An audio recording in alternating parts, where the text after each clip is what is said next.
இன்னைக்கு இஃப்தாருக்கு நான் என்னலாம் செய்ய வந்திருக்கேன்னு பார்க்கலாமா? ஃபஸ்ட்டு டேட்ஸ், பனானாலாம் போட்டு மிக்ஸியில் அரைச்சிட்டு நல்லா ஒரு மில்க் ஷேக் மாதிரி செஞ்சு எடுத்துக்கிட்டேன். அது கூடவே சப்ஜா சீட் ஆட் பண்ணிவிட்டு கூடவே தேங்காய் பால் ஊற்றின கடல் பாசி இருந்துச்சு. அதையும் குட்டி குட்டியாக கட் பண்ணி அது கூட ஆட் பண்ணிக்கிட்டேன். ரொம்ப டேஸ்ட்டு நல்லா இருந்துச்சு. நல்லா க்ரீமியாக இருந்துச்சு. அதை தூக்கி அப்படியே ஃப்ரிட்ஜில் வச்சுட்டு நல்லா சில்லுன்னு சர்வ் பண்ணலான்னு சொல்லிட்டு வச்சுட்டேன். சைட்லேயே ஜவ்வரிசி போட்டு பாயாசம் தான் செஞ்சுருந்தேன்.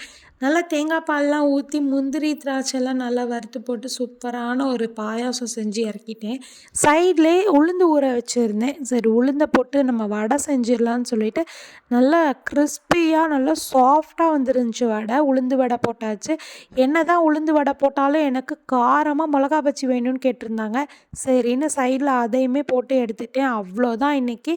இதுதான் இன்றைக்கான இஃப்தார் மெனு.